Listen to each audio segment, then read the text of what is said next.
Good morning, Cherch. Hey, it's Madeline here with Magazine.life, and um, I needed to hear from you in some ways. I'm up super early. It's dark 30 in the Lean household, and so that's why I'm kind of whispering a little bit. My family's still sleeping, um, and I didn't sleep well last night for a variety of reasons. First of all, I'm getting sick. I can tell I'm getting sick, and when I get sick, I kind of have these energy uh, waves. I get energy, and then I crash hard, and it's just kind of how my body reacts to getting sick. Um, but I also was thinking a lot about a conversation I had with some of my friends last night, and I wanted to get your thoughts on some of this conversation. So I'll tell you about that in a minute. But I also I love the mornings. I love the mornings. I've got my little cup of tea here.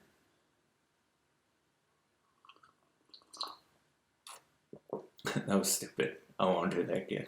Sorry, I didn't mean to slurp my tea in front of you. So um, actually, that's kind of good.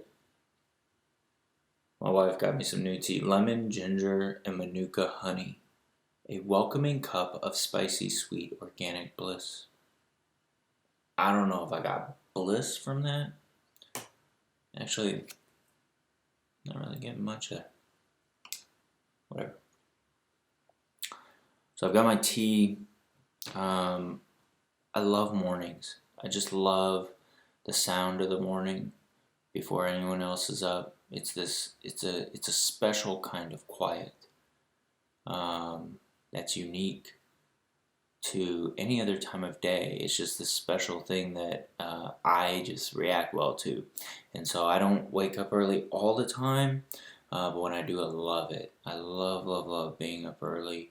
And I have this vision, this dream that, one day I can do things like this with you on most days. That we wake up early together and we kind of talk about things and kind of do live chats and talk about what it means to live in this world and just be there for each other. And so someday uh, the right the right thing will fit there. Um, and I guess that's my first question for you: is would you join me at, say, I don't know, 5 a.m. I'm on Arizona time, so I suppose for those, for some people, if I'm up at 5, that means you're up at 8.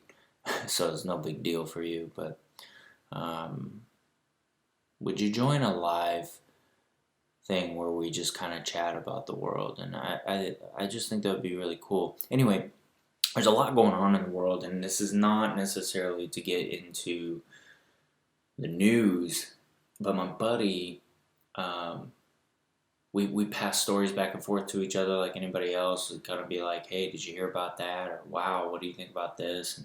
Um, and we got into some conversations last night that were interesting about there were a couple news stories that we were just challenging ourselves with how we fit into those conversations, what it looks like to be active in those conversations.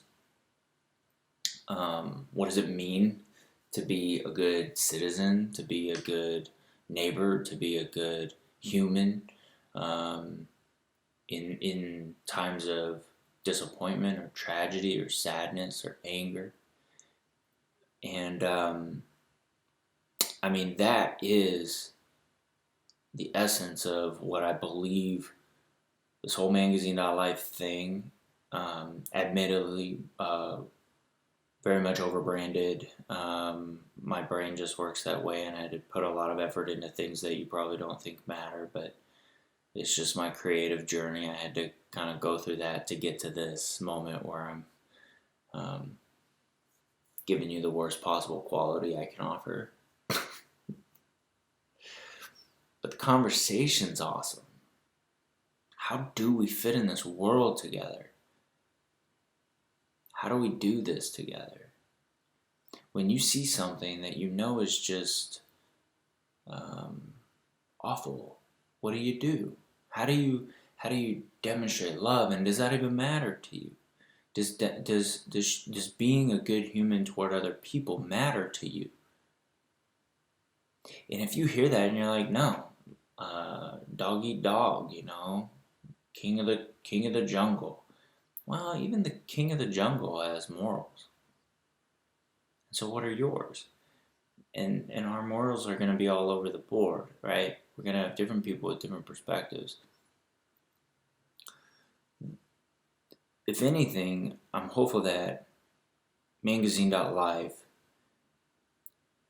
is a classroom about love.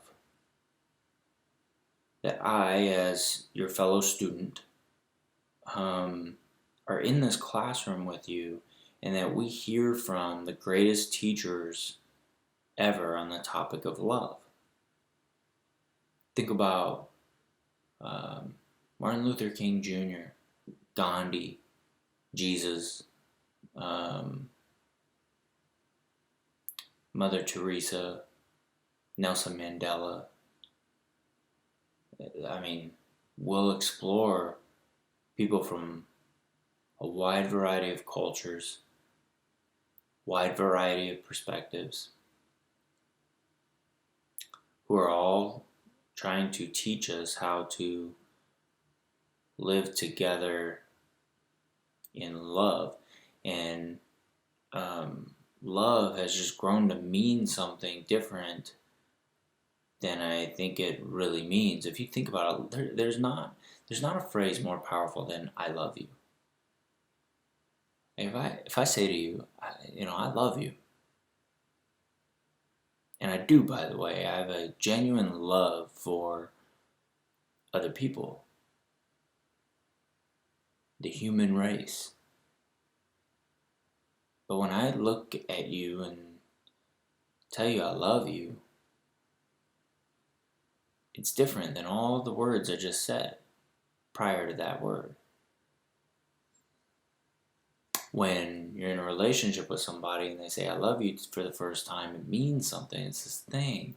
And it's not just romance. It's knowing you're welcomed and accepted beyond just being an acquaintance, right? You are joining that person's world more than you did before. And I want to learn from all these great teachers about what it means to love each other. Many people will go to books like the Bible. They'll go to books like the Quran, religious books, right? A lot of these books will talk about love. And we'll go to those places for sure. I think it's silly if we don't, because they do talk about love. And I want to have good discussion about just what it means to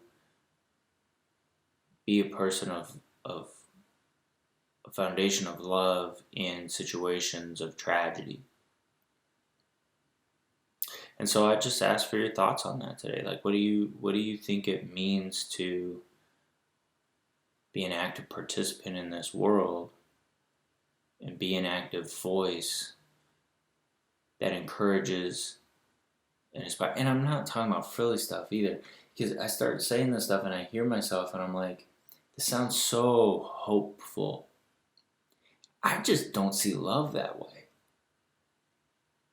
Let me just share one personal story about why I don't see love that way. And, well, let me rephrase. I think that's a portion of love. So it's not like it's absent to me. But I think we look at love, if this is 100% of love, we look at 10% of love being the hard stuff and like 90% of love being happiness. I see it the other way. Like all the times that people have loved me, Maybe not all the times. Most of the times that I can think of where people have demonstrated love to me, they weren't happy about it. They were forgiving me. They were allowing me to be ignorant and grow through it and allowing me to come to my own conclusions that would end up being in the place I should have been in the first place. So growing through ignorance, growing through perspectives that I thought were dead on, and to later find out I wasn't, and to know that my mentors, my parents, my sister, my best friends, that they allowed me to be the guy that I was, and they still saw value in including me in their life. They still invested in me. They still spent time with me. They still welcomed me. They still, that was my phone. I need to turn all this stuff off in the future. So, I don't know. That's just where I'm at today. I have notes. When I wake up early, I like to read a little bit and take some notes. And one of the notes I made about today is that I want to be curious today. I want to listen. I want to listen to laughter. Like not search. I'm not searching the internet for laughter necessarily, right? Like I can go online and find funny videos, but I want to listen for laughter in the people around me. That's it. Just are people around me laughing? How many people around me are smiling? And I'm not counting how many people aren't smiling. I'm just enjoying seeing other people smile. I'm going to look for it. I'm going to observe it. If you feel comfortable enough, say thank you to somebody for smiling.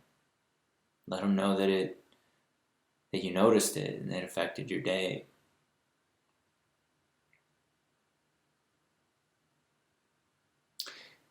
If you can, pay attention to moments where somebody forgives you today. May not happen, may not need to happen, but it probably will. If you make a mistake in traffic or accidentally bump into somebody on your way to the subway or, what, I don't know. It may demonstrate some forgiveness, and it's an opportunity for you to notice that they just let it slide. They didn't get offended or cause a big stink, and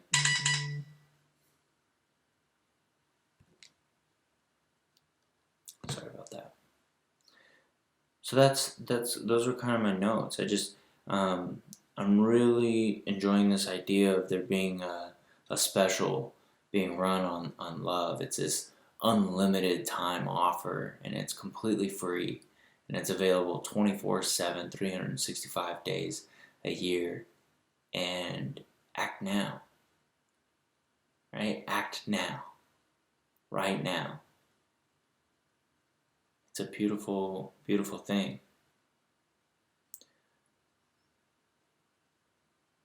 I'm looking forward to being able to do this again with you. I like the idea of waking up early and just being able to have some of these conversations and hear your perspective on what it means to love, or who you think the greatest teachers of love are.